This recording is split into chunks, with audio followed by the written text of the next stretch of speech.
जिए जाता हूँ, संघर्ष किए जाता हूँ। सर्दी, गर्मी या हो बरसात, आपको खबर दिए जाता हूँ। पत्रकार का जीवन कभी भी सहज नहीं होता, हमेशा संघर्षपूर्ण होता है। आप घर बैठ के जिस न्यूज को देखते हैं, उस न्यूज को बनाने में, उस न्यूज को बना के आप तक पहुंचाने में कई सारे संघर्ष करने पड़ते हैं। ऐसे ही शख्सियत से आज हम आपको मिलवाने लाए हैं, जिन्होंने जीवन में, पत्रकारिता के जीवन में बहुत संघर्ष किया है, जिन्होंने बहुत सारे बड़े बड़े ब्रांड्स के संग काम किया है, बहुत सारे अखबारों के साथ काम किया है। पहले उन्होंने अपना धाक जमाई प्रिंट मीडिया में और अब वो धाक जमा चुके हैं इलेक्ट्रॉनिक मीडिया में। ऐसे ही शख्स से मैं आपकी आज मुलाकात कराने लाया हूं सत्यमेव भारत न्यूज की तरफ से। और मेरा यह नहीं है कि मैं उनका परिचय दे सकूं, तो उनके मुखाबिन से ही मैं उनका परिचय आपको दिलवाना चाहूंगा। नमस्कार सर, स्वागत है आपका सत्यमेव भारत न्यूज।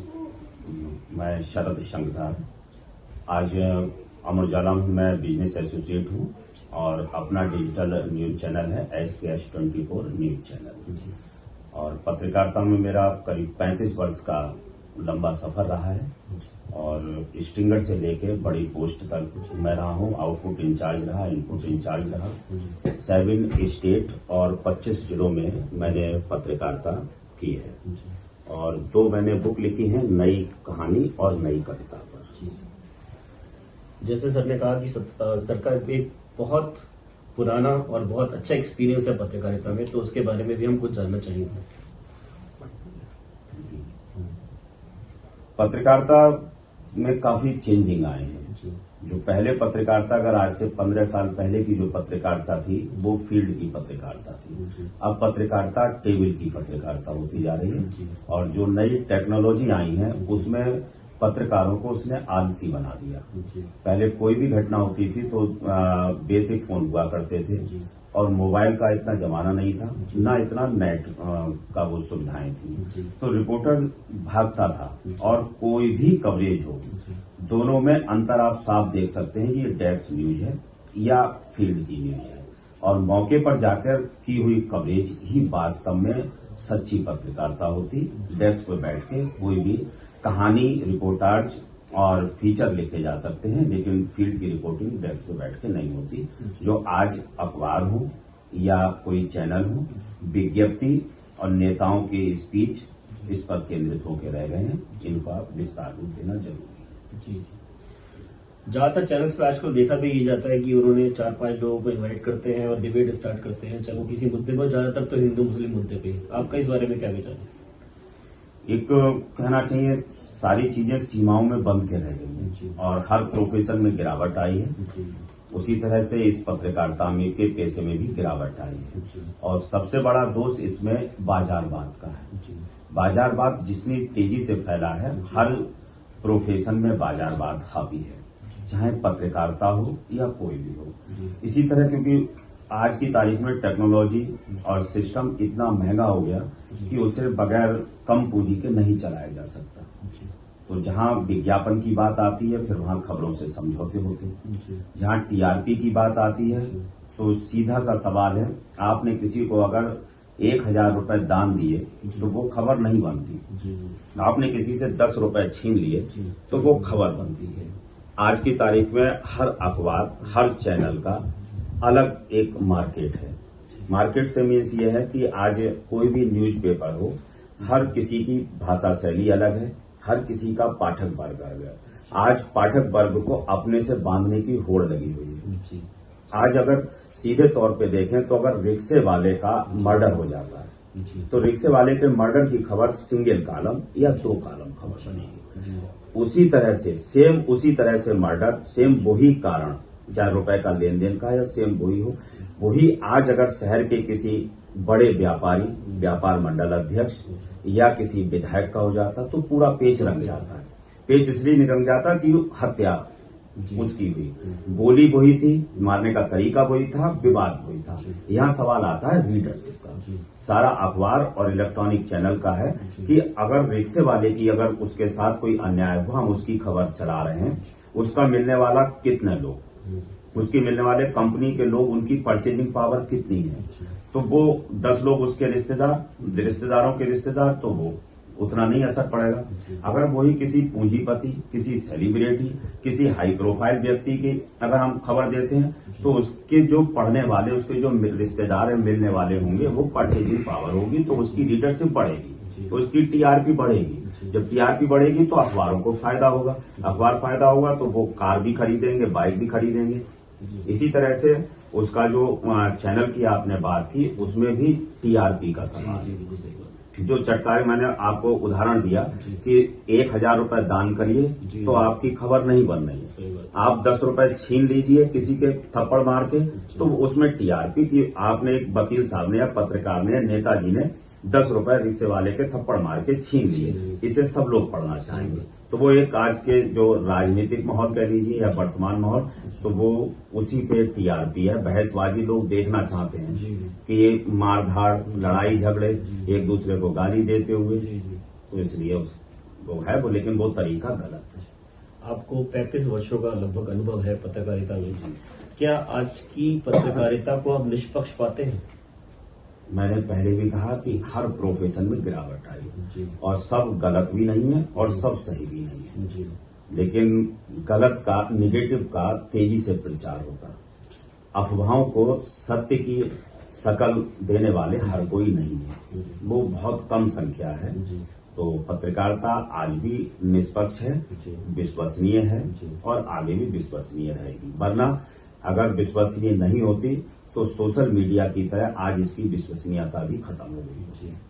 अच्छा, पत्रकारिता के सफर में कुछ कड़वे अनुभव, कुछ मीठे अनुभव भी आपके रहे होंगे, कुछ ऐसा वाक्य आपको याद होता हो जो बहुत इंटरेस्टिंग हो, जो हमारे दर्शकों को आप बताना चाहें? कड़वे अनुभव तो ये है कि पत्रकारिता एक सैनिक की नौकरी की तरह मानी जाती है, जिसमें छुट्टी मांगना, किसी आप बड़े संस्थान में काम कर रहे हैं तो छुट्टी मांगने का मतलब खुद को अपराध बोध होना, तो छुट्टी नहीं। और पत्रकार से एक उम्मीद की जाती है कि वो सजग प्रहरी के रूप में रहे। अगर रात में 12 बजे घटना है तो 12 बजे भी हाजिर हो। और आज भी आप कहीं शहर या गांव या देहात कहीं भी चले जाइए, वो नेताजी को याद नहीं करेगा, वकील साहब को याद नहीं करेगा और किसी समाज सेवी को याद नहीं करेगा। वो सीधे अगर आपके साथ घटना हुई, वो 2 को याद करता है कि पुलिस बुलाओ और अखबार में छपाओ। और पत्रकारिता में उतना पैसा, कस्बाई पत्रकारिता में उतना पैसा नहीं कि संघर्ष व्यक्ति कर रहा है कि घर और परिवार चला सके। तो इसका दुखद पहलू ये है कि इसमें प्रशिक्षण का अभाव है और शोषण ऐसा पेशा है, ये ऐसा प्रोफेशन है, हम दूसरे का शोषण की खबर छापते हैं लेकिन अपने शोषण की खबर छाप भी सकते हैं, नहीं छाप सकते। तो कड़वा अनुभव तो ये है। और दूसरा, कस्बाई बड़े शहरों की पत्रकारिता ठीक है, लेकिन कस्बाई वाली पत्रकारिता में जान जोखिम में खतरे भी बहुत हैं और पैसा नहीं है तो आदमी की वृद्धावस्था में भी दिक्कत आती है।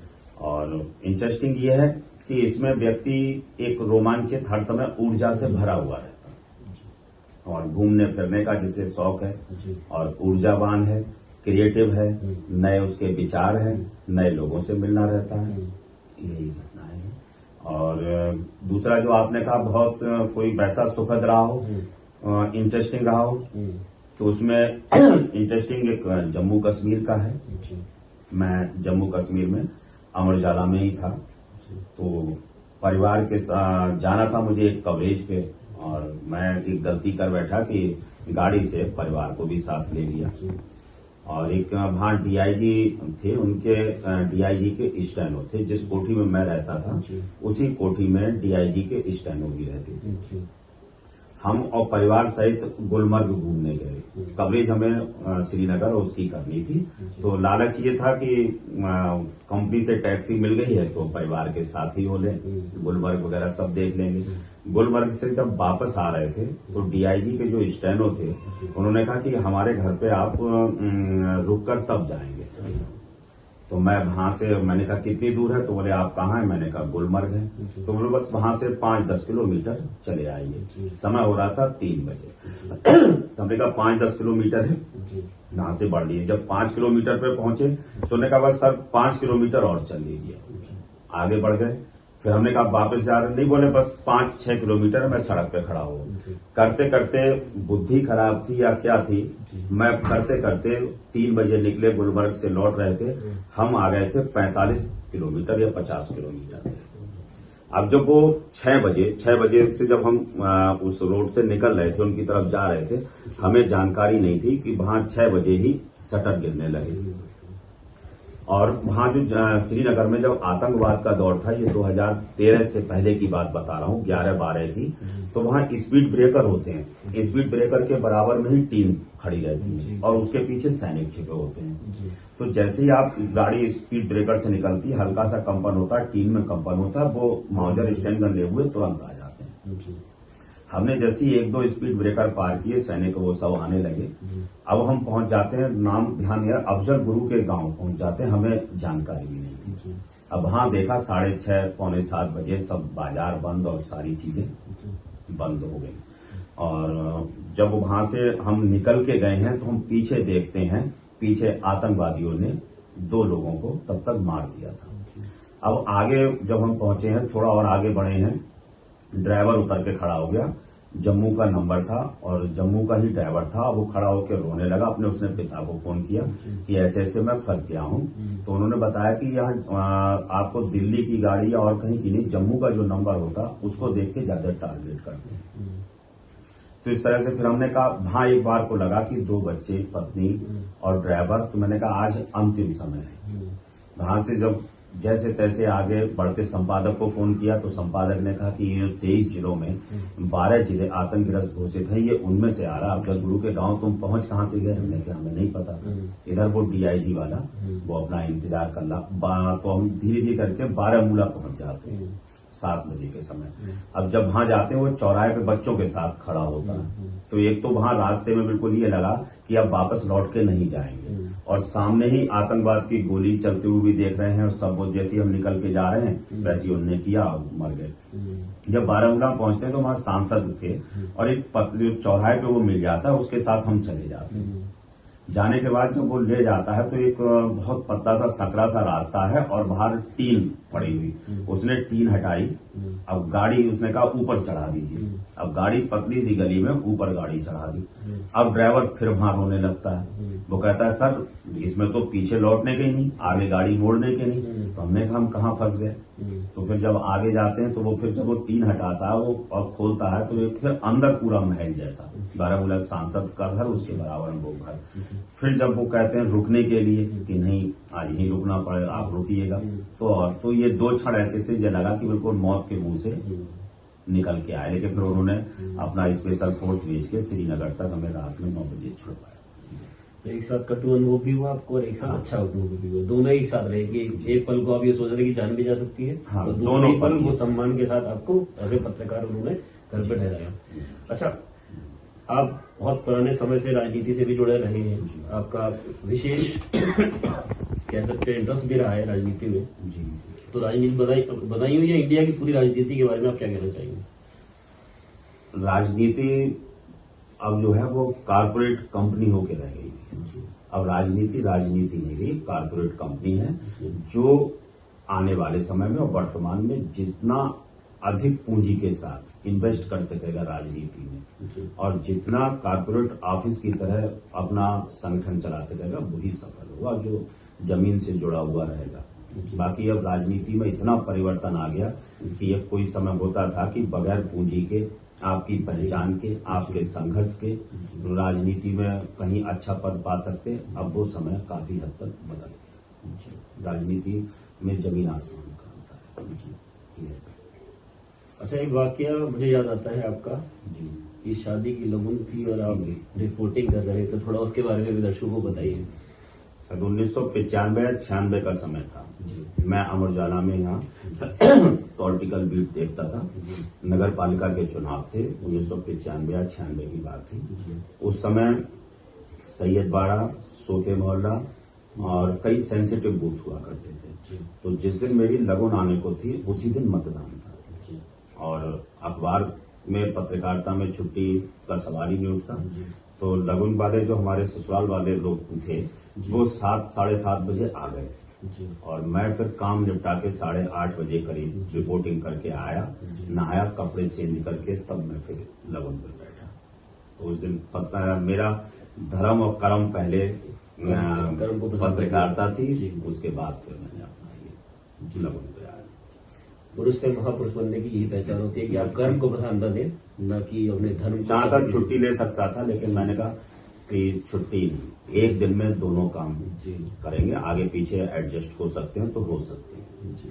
छुट्टी लेने का मतलब कि एक वो चुनाव था, वो एक्सपीरियंस फिर मुझे दोबारा से मिलता या नहीं मिलता, मौका मिलता या नहीं मिलता, क्योंकि वो लगन जिन्हें चढ़ानी थी वो 1 घंटे वेट 2 घंटे वेट कर सकते थे।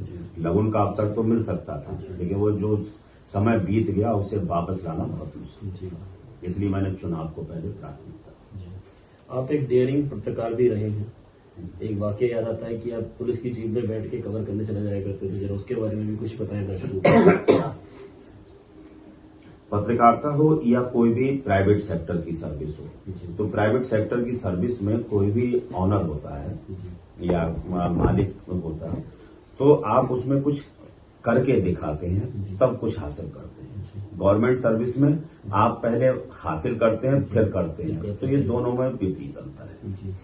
और आप आज का समय हो या 10-20 साल पहले का समय हो, एक मानसिकता रहती है व्यक्ति की कि मैं सर्विस करूं और टाइम पूछूं।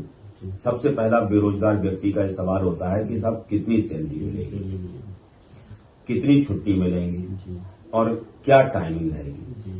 तो ऐसा सोचने वाले और करने वाले कभी जीवन में सफल नहीं हो सकते। तमाम ऐसी एग्जाम्पल हैं जो एक as a 4th class employ और एज ए क्लर्क से भर्ती हुए और जनरल मैनेजर CEO की पोस्ट तक पहुंचे। तो उन्होंने इन तीनों चीजों को त्याग दिया। सबसे पहले हमें करना क्या है, हमें पैर रखने का जगह, हमारा इंटरेस्टिंग जॉब मिल जाए जिस काम में दिलचस्पी है। तो इसी तरह से था, मैं नागपुर लोकमत में था, 1995-94 की बात थी, तो वहां स्ट्रिंगर के रूप में वहां 3,500 रुपए था। तो मैंने सोचा कि इतना दूर है, होम सिकनेस की कुछ प्रॉब्लम थी, तो यहाँ मैं अमर उजाला में आया। उस समय आशीष अग्रवाल जी, अब वो नहीं है, और बहुत अच्छे संपादक थे। आशीष अग्रवाल जी ने मुझे बुलाया। अब बोले कि इतनी दूर कहाँ हो, और उन्होंने 3,500 रुपए का जो स्ट्रिंगर का नागपुर में मिलता था, वो मेरा अमर उजाला में 700 रुपए से मानदेय स्टार्ट हुआ। जब मानदेय स्टार्ट हो गया 700 रुपए से, तो फिर मैंने ये सोचा कि ये सामने जो ब्यूरो चीफ बैठते हैं, इसकी ये कुर्सी कैसे हासिल की जाए। तो एक तो तरीका ये था शॉर्टकट 420 और वो करना, वो सफल नहीं था। तो सबसे पहले मैंने कहा पहले इनके काम सीखो। रुपए मिलते थे 700 और काम सीखते थे 7,000 रुपए वाला। तो मैंने कहा इसमें पारंगत हो जाओ। फिर मैंने कहा अब इसके मालिकों तक पहुंचे, कैसे पहुंचा जाए, और वो भी इस पॉजिटिव विचार के साथ कि वो माने। तो हमने उसका तरीका निकाला कि जो हमारे साथी लोग हैं पहले उन्हें आलस किया जाए। तो उस समय बंडल जाते थे, तो 7 बजे हम वहां रिपोर्टिंग करके और बंडल अखबार को उसमें लगा के जब ले जाता था 4th क्लास में, बस वाले को दे देता था। फिर हम आ जाते थे 7 बजे के बाद घर खाना खाने। 8 बजे बाकी सब स्टाफ को कह दिया करते थे। उसके बाद आधे घंटे बैठे और ऑफिस में ताला लगा के चाबी अपने पास रख ली। वह एक होते थे उमाशंकर लस्सी वक्त की दुकान है, प्रमोद गुप्ता, इनके साथ, और दहेज में मिला हुआ स्कूटर हमारे पास हुआ करता था। तो हम रात में निकल जाया करते थे, जैसे कोतवाली चले गए या सिविल लाइन चले गए, तो इनकी जीप में बैठ लिए, वहां स्कूटर अपना खड़ा कर लिया। उस समय वारदातें बहुत होती थी, 12-1 बजे करीब, 11 बजे रोड अप होते थे, डकैतियां होती थी, किडनैपिंग की वारदात बहुत होती थी। तो हम जाके 12 बजे उनकी जीप में ही उनके साथ फ्री में गश्त किया करते थे एक तरह से।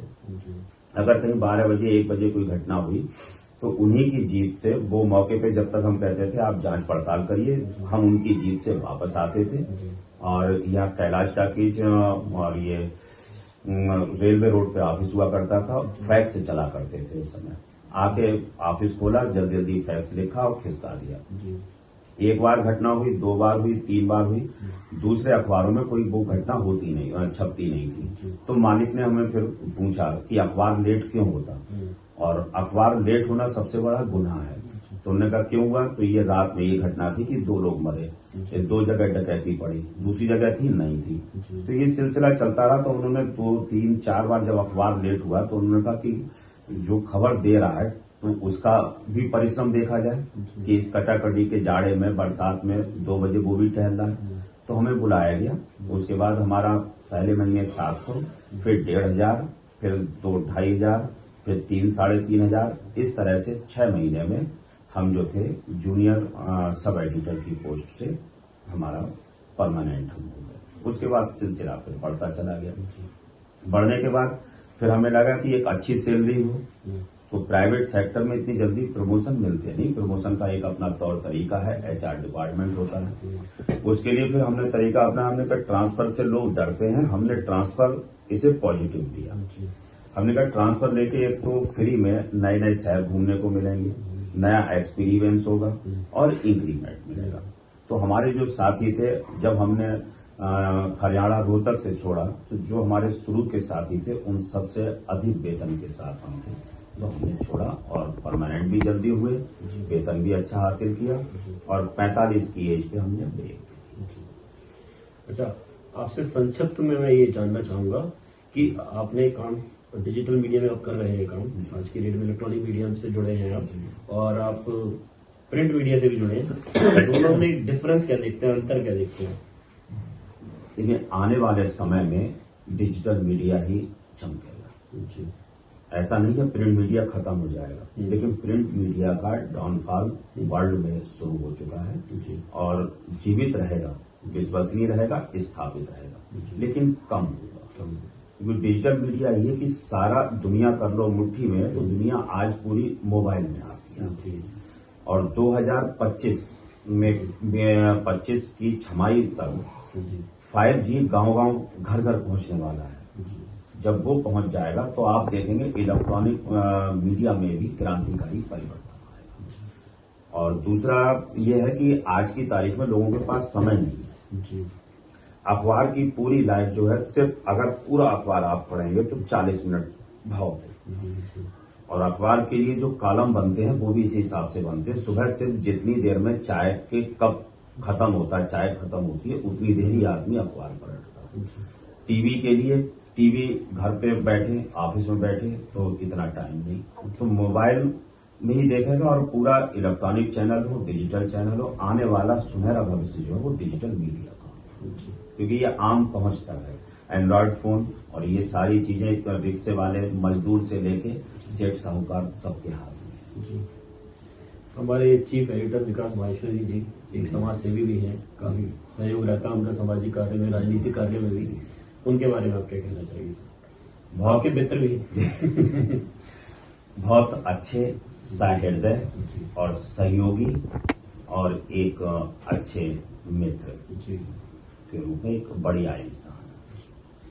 अच्छा, आपने जिक्र किया था अपनी 2 किताबों के बारे में, तो मैंने जो आपके बारे में जाना उसमें ये भी जाना कि आपकी कविता में भी रुचि है थोड़ी सी।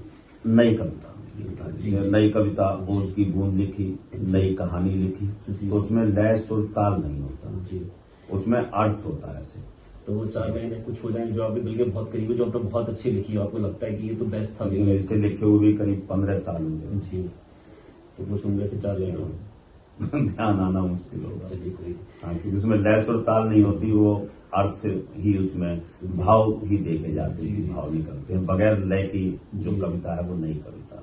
जी। अच्छा, जो युवा आना चाहते हैं पत्रकारिता के क्षेत्र में, उनसे आप क्या कहना चाहेंगे, उनको क्या संदेश देना चाहेंगे? देखिए, अगर उनमें पेशेंस है और हार्ड वर्क की उनकी क्षमता है और भाषा पे उनकी पकड़ है, तभी आए, वरना तो अपनी लाइफ खराब करना है। भाषा पे पकड़ होना बहुत जरूरी है, शब्दों का ज्ञान होना बहुत जरूरी है और पेशेंस और हार्ड वर्क, क्योंकि इसमें ना तो कोई छुट्टी है, ना कोई टाइम है और अपनी दिनचर्या नहीं, पूरी तरह से समर्पित होके ही कुछ हासिल किया जा सकता। एक पत्रकारिता का ग्लैमर, चमक धमक देख के आना चाहेंगे तो वो फिर अपना कैरियर चौपट करने के अलावा कुछ नहीं है।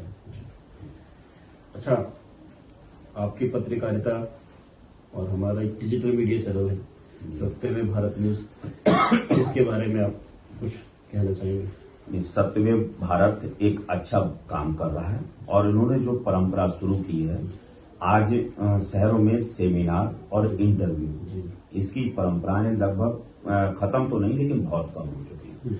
सत्यदेव भारत ने जो इंटरव्यू की परंपरा शुरू की है, बहुत एक सराहनीय पहल है, अच्छी पहल है, क्योंकि इंटरव्यू और सेमिनार ऐसे होते हैं जो सामने दूसरे अन्य समाज को भी प्रेरित करते हैं, मोटिवेशन करते हैं। तो मेरी शुभकामनाएं हैं कि इस प्रयास को आप जारी रखें, बीच में रोकें नहीं। बिल्कुल, आपकी सीख जो है हम लेके जाएंगे आज और उसको हम फॉलो भी करेंगे। और मैं आपका दिल से धन्यवाद देना चाहूंगा सत्यवे भारत न्यूज की तरफ से कि आपने इतना महत्वपूर्ण क्षण हमें दिए, क्योंकि एक पत्रकार का जीवन बहुत व्यस्त होता है। उस व्यस्तता में से आपने हमारे लिए समय निकाला। सर, धन्यवाद।